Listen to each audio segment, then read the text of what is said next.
5장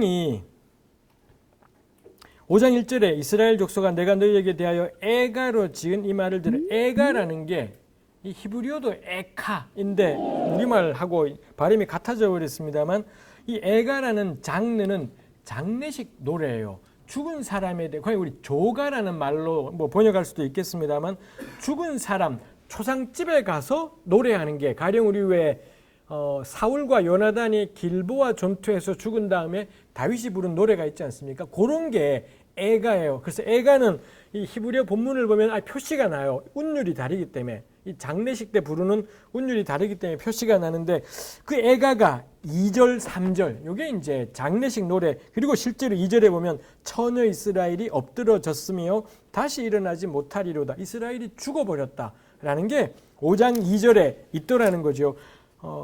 그러고는 보니 5장 16절에 보면 5장 16절에 그러므로 만군의 하나님 여호와께서 이같이 말씀하시되 사람이 광장에서 울고 슬프다 하고 농부를 불러 애곡 울음꾼을 불러다가 울게 하고 포도원에서도 울고 왜냐하면 내가 너희 가운데 지나가기 때문이다.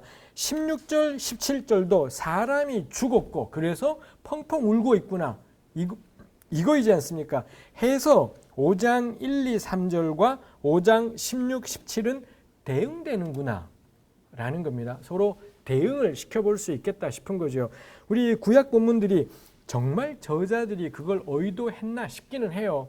너무 잘 들어맞아서 의도를 한 걸까? 쓰다 보니 소 뒷걸음질 치다가 쥐 잡은 걸까? 아니면 애초에 의도했던 걸까? 아니면 저자는 신경도 안 썼는데 후학들이 보라모라 말을 만들어내는 걸까가 애매하지만 모르겠습니다. 근데 분명히 이 짜임새가 있죠. 첫머리와 16, 17이 맞더라 해서는 여기까지가 한 단락입니다 라고 본문 자체가 표시하고 있다라는 겁니다. 그러고는 18절에 보니 화 있을진저로 시작하더라는 거죠. 명백히 5장 1절부터 17절까지가 단락이 구분된다 인 거고, 그리고 17절까지는 앞부분과 뒷부분에 대응이 있다라고 우리가 말할 수 있을 겁니다. 그 다음에 4절에 보면 여호와께서 이스라엘에게 이같이 말씀하시기를 나를 찾으라 살리라. 6절에도 너희는 여호와를 찾으라 살리라가 있고요. 14절에 가면 너희는 살려면 선을 구하고 악을 구하지 마라. 15절 악을 미워하고 선을 사랑하라. 권면이 나오지 않습니까? 뭐뭐 해라가 있습니다. 아모스서에서 유일하게 해라라고 권면이 나오는 본문이 여기밖에 없어요. 3장에 권면하지 않습니다. 너네 인생 이따구로 사는 게 말이 돼? 넌 죽었어 이 자식아 이건 거고요. 4장도 똑같고요. 6장도 이게 말이 돼? 죽었어 인 거고 7장 똑같습니다. 아모스가 여기 1장부터 마지막까지 유일한 권면, 그래서 뭐 어쩌라고요 해당되는 뭘 하라는 건가가 4절부터 15절까지 밖에는 없습니다. 그러니 제가 생각할 때는 아모스 전체가 다 중요하지만 5장 4절부터 15절은 특히 중요하다 생각을 해요. 왜냐? 유일한 권면이 나오기 때문에 뭘 어떻게 하라. 딴 데도 가난한 자를 학대했구나. 이런 말씀들은 당연히 우리로 알고 가난한 자를 학대하지 말라시는 거구나. 당연히 가르침이 있지만 근데 명시적으로 이래라 라고 권면하는 부분은 유일한 부분이 5장 4절부터 15절이다 싶은 거고요. 다시 4, 5, 6절하고 14, 15가 대응되더라라는 겁니다. 둘 다 권면이 나온다는 점에서 4, 5, 6과 14, 15가 대응이 되죠. 그럼 남은 게 7절부터 13절 고발인 겁니다. 이게 말이 돼? 라고 하면서 고발하는 거죠. 결국 1절부터 3절까지가 이 애가가 있는 거고요. 애곡이라고 해두죠. 죽은 사람에 대한 노래가 있고 16, 17절에 똑같은 애곡이 있는 거고요. 그 다음에 4절부터 6절까지가 권면이 있지요. 그 다음에 15, 14, 15가 14, 15가 역시 권면인 거고요. 한가운데 7절부터 13절까지가 고발. 이런 패턴으로 이 5장 1절부터 17절까지가 그 말을 하자면 요게 우리 보통 A라고 한다면 얘는 B이고 얘는 C, 얘는 B 다시, 얘는 A 다시 뭐 이렇게 되는 거죠. 우리 이런 배열을 교차대꾸라고 그러죠. 이 교차대꾸 뭐 이렇게 이 가운데로 파고 들어갔다가 이렇게 나오는 뭐 이런 상황인 거겠습니다.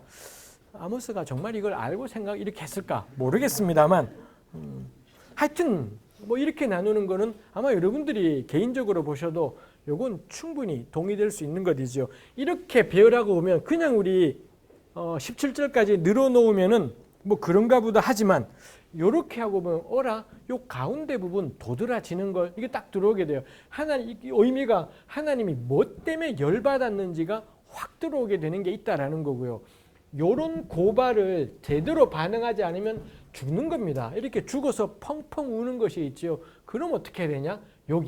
요 권면들에 대해서 우리가 어떻게 이게 문제인 거고요. 문제가 지금 우리가 왜 이 모양인지 현실을 정확하게 직시해야 되고 그 다음에 뭘 어쩌자는 건지 요게 5장이 이야기하는 바가 되는 거죠. 5장 18절을 한번 보시면 5장 18절, 19절, 20절이 화 있을진저 너넨 끝났다. 재앙이다 라는 게 18, 19, 20에 있고요. 26, 27을 보면 너희가 별 형상을 지고 가리라. 내가 너희를 다메섹 밖으로 사로잡혀 가게 하리라. 그러고 보면 18절 이후도 18, 19, 20의 심판 선포와 26, 7의 심판 선포로 처음과 끝이 아구가 맞는구나 싶은 거죠. 가운데로 가면 21, 2, 3 내가 너희 절기 밉다. 22 번제 소제 집어치워라. 23 노래 비파하지 마라. 제사에 대한 거부가 나오지요. 25절 이스라엘 족속아 너네가 40년 동안 광야에서 희생과 소제물을 내게 드렸냐? 너네가 그 제사를 나한테 한 거라고 웃기고 있네. 뭐 이 분위기이지 않습니까? 그러니 다시 21, 2, 3과 25는 제사에 대한 거부로 짝이 되겠다라는 겁니다. 그럼 남는 게 뭔가요? 24 권면이지요. 이래라 라고 권면하는 것이 한가운데 있습니다.